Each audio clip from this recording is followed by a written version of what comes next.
Hello, classmates and Professor Yates. This is Kelsey Gartner, and welcome to my audiovisual presentation for our final for epistemology at Holy Apostles College and Seminary. This is Kelsey Gartner speaking.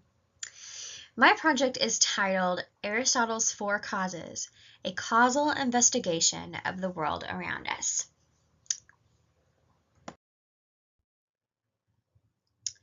To begin, man, especially philosophers, have had a natural characteristic to cognitively wander and to know, especially for those in epistemology. Some have gone past, though, this natural inclination to searching for greater meaning, unchangeable truths such as universals, or reasons that serve as the answers to the deeper question of why? Why is a thing the way it is? Why does it do what it does? So on and so forth. In the pursuit of truth, the question why always comes up without fail, especially when it comes to looking for the unconditional. And one of these men was Aristotle.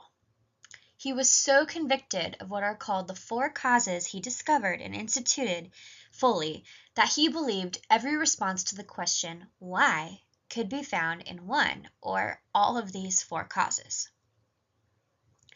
To know, then, something as fully and intimately as possible would be to know that thing's four causes, ranging from man-made objects to any aspect of nature, to man himself, everything. It is through our sense faculties, which should be noted, that we experience the ability to know and understand a thing's purpose intellectually. Subjective knowledge can lead to knowledge of universals through induction and vice versa, but that's more for logic. One of these four causes is also referred to as a principle in the text by Gallagher and elsewhere. I will define each of these four, describe examples, and explain their philosophical significance. Each of these causes can be used as arguments or explanations, which in the philosophical arena will prove worthy to refute objections made that particularly attack being able to define essences or claiming to know man's purpose and the meaning of life. They can prove a controversial idea in argument form, predict an unknown future event, or explain an event that has already happened and is already known. What are these four causes at hand? In sum, they take on the official titles of the formal cause, material cause, efficient cause, and final cause, which you can see on these slides. Each of these matter because they tell simply what a thing is, what it's made of, where it came from, and where is it going. Thus, by knowing these, one can know a thing's identity, contents, origin, and destiny. In order to fulfill Socrates' law, know thyself, man would have to apply these four questions to himself and know the answers. The fourth question especially, because it is the question of the meaning of life or purpose of life, as I already said, which is actually revealing our greatest good and ultimate end. What you might see is that each of these causes a question can be asked, which is like what, where, why, and the goods attained, the thing's identity, contents, origin, destiny, is just a way to explain what each of these goods, what each of these questions are after in seeking good. Peter Kreeft points out the four questions are obviously connected. If our origin is merely dust and chance, our essence is also merely dust and chance, and so is our destiny. But if our origin is more heavenly, so is our essence and destiny. Kreeft makes a good point because Aristotle obviously saw how each of these discoveries even work together to culminate in a depth of all-encompassing knowledge.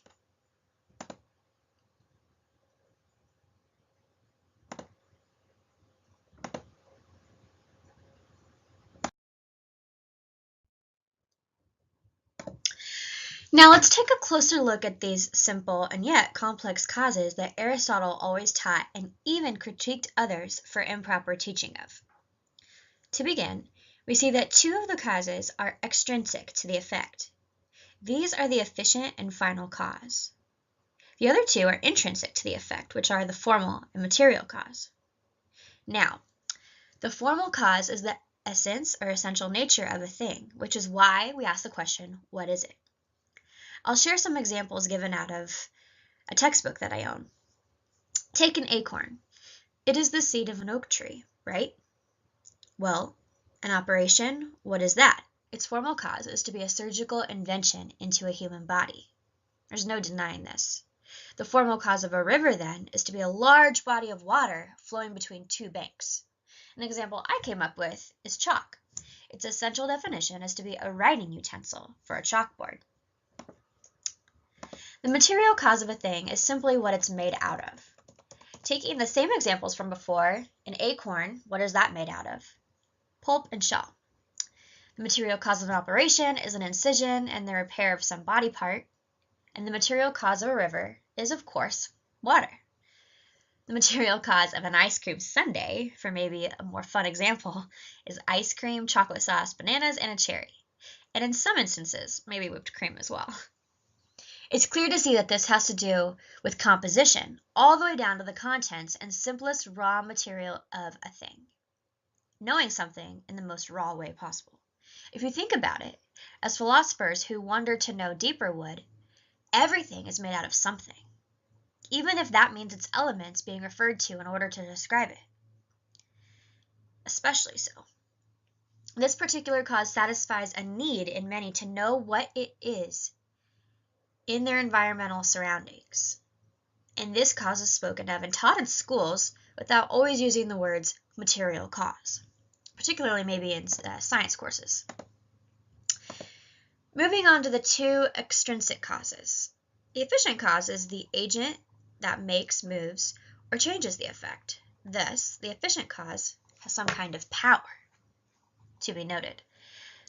The efficient cause of an acorn is an oak tree. The efficient cause of an operation, that would be the surgeon, the one who holds the ability to make, move, or change the effect. The efficient cause of a river is centuries of erosion. A striking example is an efficient cause of butterflies in the stomach, and that would be of hearing transcendently beautiful music. I like that a lot. However, a thing may have many more than one efficient cause. For example, other efficient causes of that butterflies in the stomach could be indigestion or fear. Hopefully it's the former, not the latter. People are often an efficient cause as they have powers to be locomotive. The surgeon is one example. The efficient cause of a baby, human or animal, is partially its parents who are responsible for helping to create this additional living creature. An efficient cause of a box of chalk may very well be a factory that manufactures chalk. This cause can often be found by asking the question, who made it? Who can move it? The last cause, which together with the efficient cause are the two extrinsic causes having to do with outward external realities related to the thing being studied or investigated, is the final cause. This cause is one that has been of much controversy and paid attention to a lot in the area of philosophy, as it touches on teleology, which we will get into more later. Why is this so? Well, the final cause is the end goal or purpose of something. This purpose may be conscious or not, and the thing can be artificial or not. Figuring out the final cause of an acorn would be simply to ask, why was this created? What is an acorn here for? The final cause of an acorn, or put another way, purpose of its existence, is to grow into an oak tree. The final cause of an operation is to heal a disease. The final cause of a river is to flow to the lowest possible point. The final cause of chalk or a pen would be to communicate information from one being to potential others. Putting all of these causes together, one can say that the final cause is the reason why the efficient cause imposes the formal cause on the material cause. Put less confusingly, and into layman's modern terms, one could also say the shelter of family is the reason why a carpenter shapes wood into a house.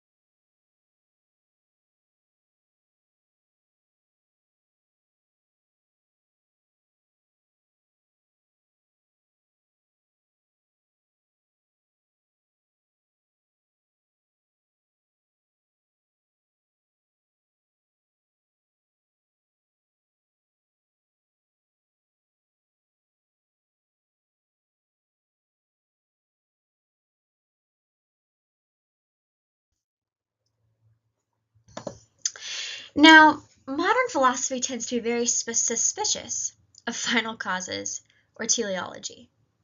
Telos is Greek for purpose. Some philosophers even deny it is consciously purposive human activity and say that man is just a complex machine or operates on a level no further than a computer. This would mean our knowing would be very limited. However, traditional and Aristotelian philosophy, logic, and epistemology would say that it is reasonable and even commonsensical to believe that there is a purpose for everything, even though that purpose is not always known or even present to human minds. The reason why everything must have a final cause is similar to how the efficient cause works. The efficient cause of anything is the reason why its matter is now determined to have this form rather than another.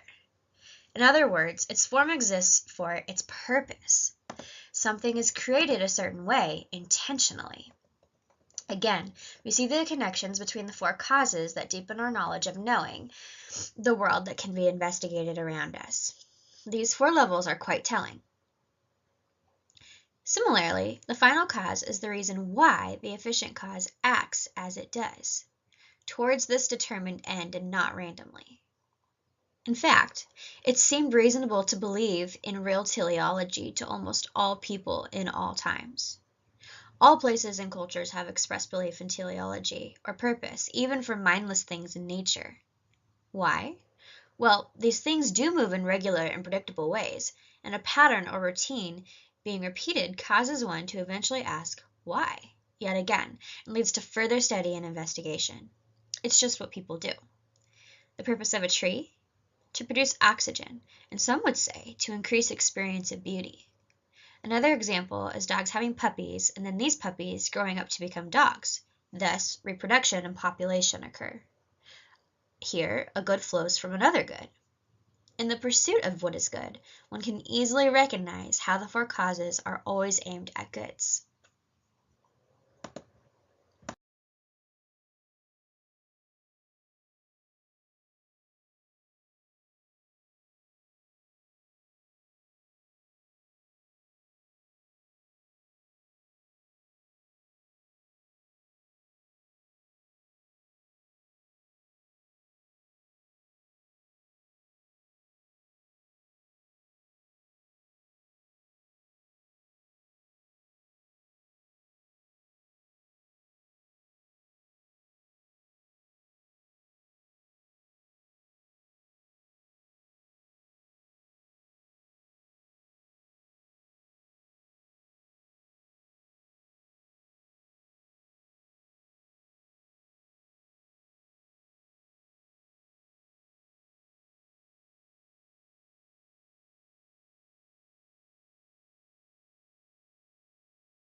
Even if we don't know the purpose of natural things nearly as much as we know the purpose of artificial things, it does not mean there are no such natural purposes. Man's design doesn't rule out a cosmic designer's existence or its creation. Take a kid, for example. Little Charlie of age 7 may understand a remote control turns the TV off and on and enables him to watch whatever channels he finds pleasure in. Or he may know that a microwave, toaster, and oven cook and warm up food. But he may have no idea of purposes within his very self. How many years he may have gone before understanding that his intestines digest the food he daily consumes, or that his brain produces melatonin and serotonin to help him rest and eventually sleep. As we know, Aristotle is one of the oldest classical and traditional philosophers there are, and helped build a foundation for future philosophies to either rest upon or drift away from. This is why he would disagree largely with the modern West's so-called improved ways of thinking and reasoning. In fact, he would be convicted that each and every refute of his argument for final causality is simply unintelligible and illogical. Why did the belief in final causes decline in the modern West? A few reasons. Science became confused with scientism. Once physical scientists discovered the use of the scientific method, final causality became useless for explanatory purposes. This makes sense because the human mind did not design nature, and so natural purposes aren't completely known by the human mind. The facts give scientists information that is capable of consistently being relied on time and time again. The scientific method does not always clarify the why, though, to the scientist. Hence, final causality wasn't valued to explain when the scientific method appeared. Scientism, on the other hand, was the philosophical belief that only science provided objectively reliable knowledge. We can see why appreciation for final causality declined. The other reason why this belief has strayed from tradition is the unfortunate decline in religion. If natural design and a cosmic designer naturally go together, and belief in a cosmic designer falters, natural design noticeably will not be able to uphold on its own as well.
Kenneth Gallagher explains the principle of causality in a deeper way. What does Kenneth Gallagher have to say about the principle of causality?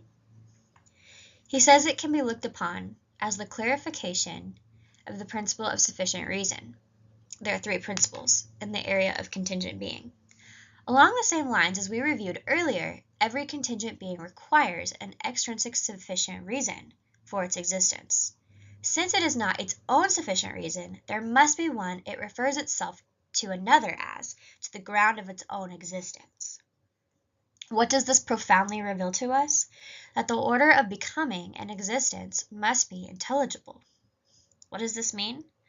No phase of the process of contingent existence in itself is intelligible in itself. Therefore, contingent existence is always referred existing to another. In order to know oneself, I must know those around me and what is around me. Looking at context is much more important than appropriately reading books, but in reading everything else properly as well.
Around the late 12th and early 13th centuries, the works of Aristotle began to appear in the West in Latin translations. The recovery of Aristotle shocked the Middle Ages. He was a pagan without faith, and presented doctrine in which the human mind was thought of as having more power in its own right, even separating the mind into a portion that doesn't corrupt and survives death, which really is the soul. Without the aid of faith, and solely on the basis of his intellect, he did arrive at important truths. His batch of texts weren't mixed with Christian doctrine like many others, and therefore some scandalous theological heresy came to light. For example, the belief of eternity of the world, and that God and the angels have no concern for, or even awareness of this world. Now, even though unaided reason wasn't enough to reach full truth, he still gave true and withstanding information and believed in truth as he held firm convictions. A Christian would say that this may be because his final cause was to be in communion with truth, beauty, and goodness. His own life witnessed to his theory on a thing's destiny. It could be argued that as a pagan, Aristotle was still living out his reason for being by searching for the unconditional. Even if not arriving at full truth, philosophers of epistemology desire to know what is unchanging and are led often to a thing's source. Part of Aristotle's theory, aside from but pertaining to the four causes, is that intellection involves sensation. It is like sensation, meaning an external, physical individual acts on the sense organ and leaves in the faculty an impression. The involvement of sense faculties is important enough to be able to be called a power of the rational soul. The impression of the sense faculty is everything involved in the individual, except, of course, for matter itself. This makes sense because that is left behind and the image still remains. In other words, looking at something allows it to grow in one's visual faculty. Not in prime matter, but identically the same form exists mentally in the sense faculty. If a girl went outside her house and looked down, was drawn to a yellow fall leaf and bent down to pick it up, she would have a close-up perception of it, including colors and size. The little yellow leaf grew in her visual faculty. Not in a literal sense of prime matter, but the image in a beautiful way became hers, making her investigation of the world around her a very intimate one at that. Notably, if the wind came and swept it into a nearby creek, she may have been the only one to take that object within herself and know its uniqueness fully.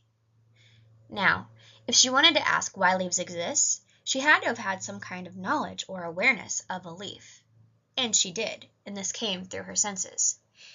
It can be concluded that in order to determine a thing's identity, content, origin, and destiny, this process from the senses to the mind is necessary, intellection and sensation. And this way of knowing leads to the ability to know many aspects of a thing. The human memory allows one to come to conclusions on these four why questions.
In fact, the rational soul is the only visible creature on earth able to understand the four causes.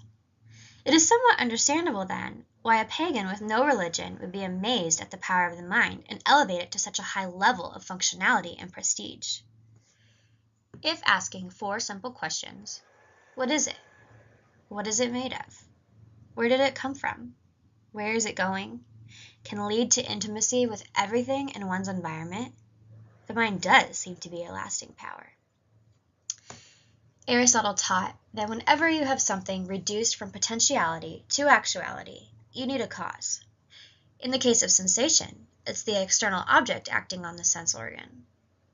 In the Middle Ages, a popular slogan was, "Sensation is of particulars, but understanding of universals." Let's flesh out what this means more. Cognitively speaking, one could study that each person in their community needs to drink drinking water to survive. This universal premise could only exist if the mind were capable of grasping a thing's identity. And you cannot know something's origin or destiny, the final end and ultimate good for that which it was sent, without first grasping its identity. All of these particular examples of different people needing water to survive tends to the universal truth that man needs drinking water to survive.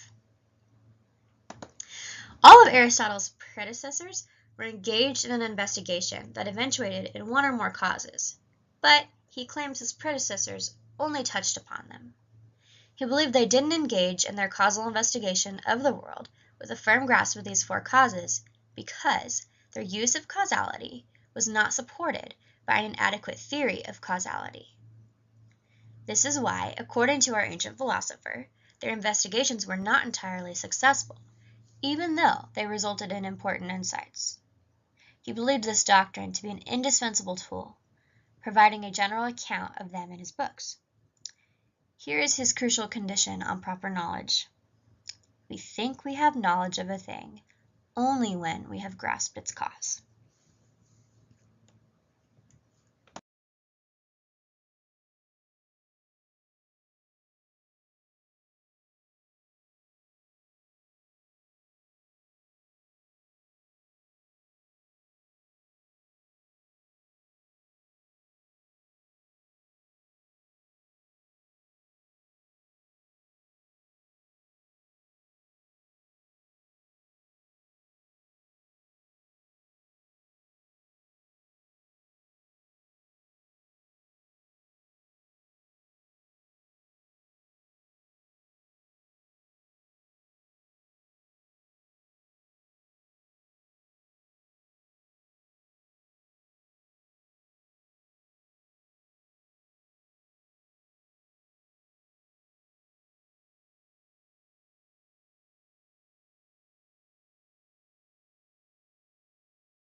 All four types of causes enter an explanation of something because in total they are that out of which, the form, the primary source of the change or rest, and the end, that for the sake of which a thing is done. You should be very well familiar with what the four causes are by the end of this lecture. This theory has in fact been developed primarily, but not exclusively, for the study of nature in particular. He insists that all four causes are involved in the explanation of natural phenomena, making one a true student of nature, enabling them to fulfill their duties.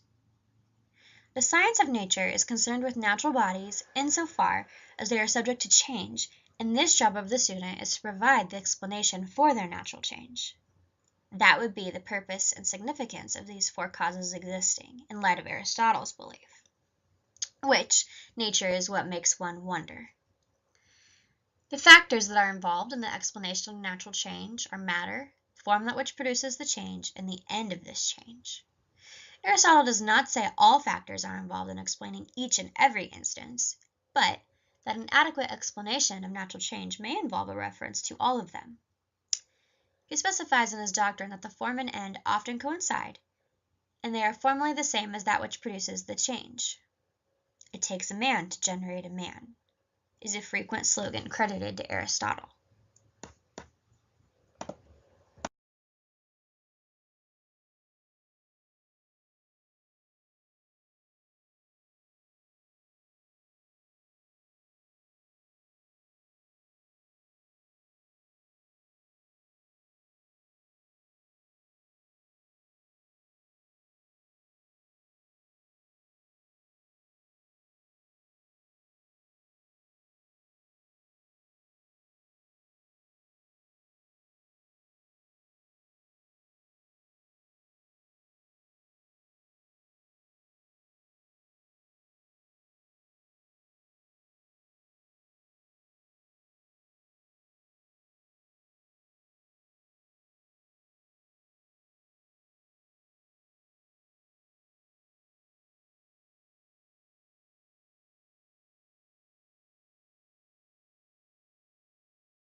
It takes a man to generate a man. This points to the fundamental fact that the generation of a man can be understood only in the light of the process, the fully developed man. A fully developed man is specified in terms of the form of a man, and this form is realized in its full development at the end of the generation. However, this does not explain why it takes a man to generate a man. What is important to see here is that a fully developed man is not only the end of generation, but, note this, is also what begins the entire process to begin with. Again, a fully developed man is not only the end of generation, but is also what begins the entire process. For Aristotle, the ultimate moving principle responsible for the generation of a man is a fully developed living creature of the same kind. He also said most of his predecessors recognized only the material and efficient cause, but to him, although there is connection, this is a true lack of knowledge, and is why he cannot be content with saying that formal and final causes only often coincide.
Now, this line will be our longest one because it involves several stories and examples to make sense of the final causality that Aristotle defends.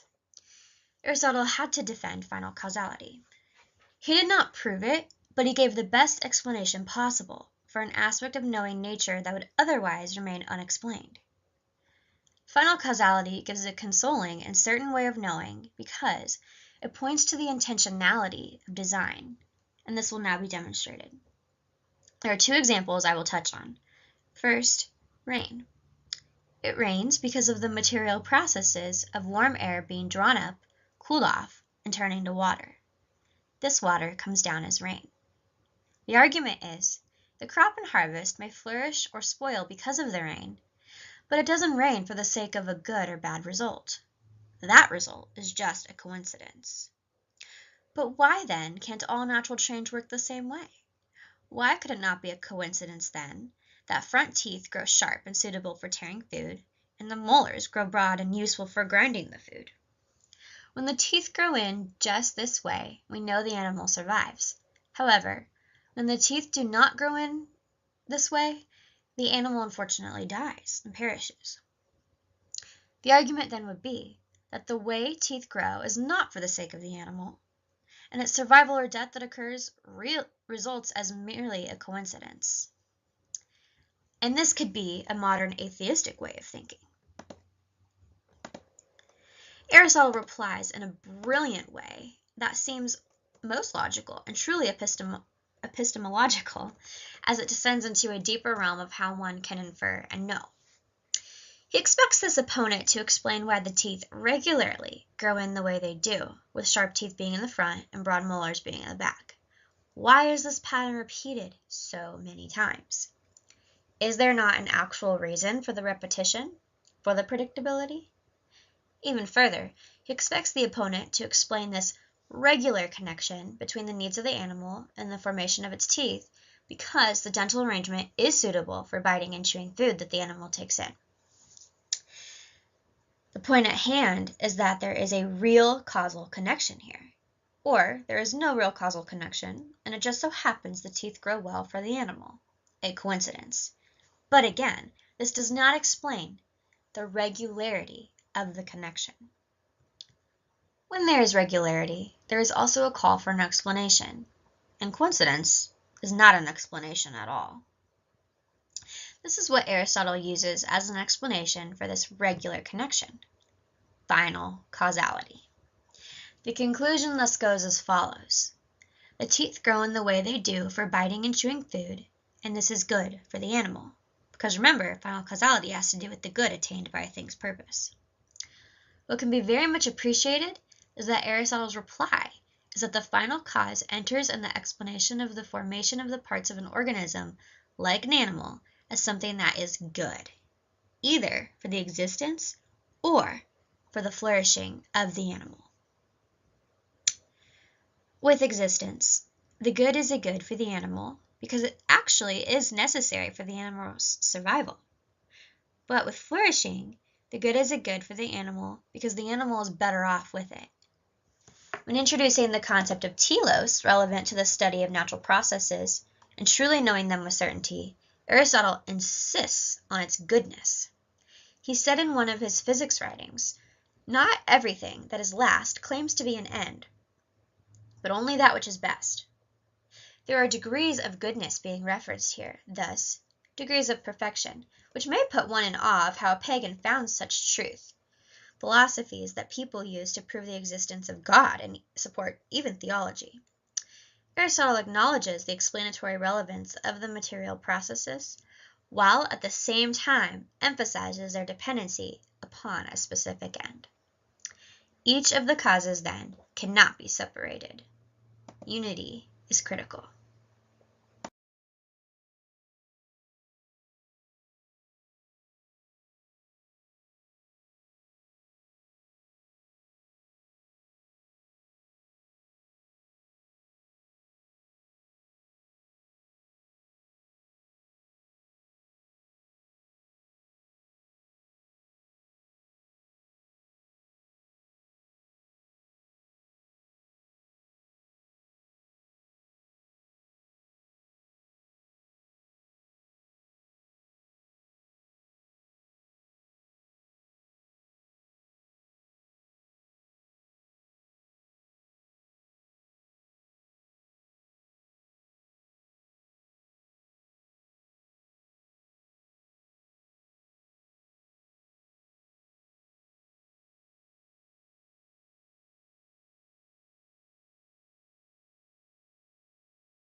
And I want to thank you so much for listening to my presentation, and I hope that you enjoyed it. Professor, I do hope for a good grade, of course. And classmates, I hope the rest of your semesters go well, and do not forget to put your discussion posts under the assignment tab, because I forgot to since week 1, and my good friend Cameron reminded me of that. So I just want to pay that forward and remind everybody else the same thing. So I will be doing that shortly. Many blessings to everyone. Kelsey.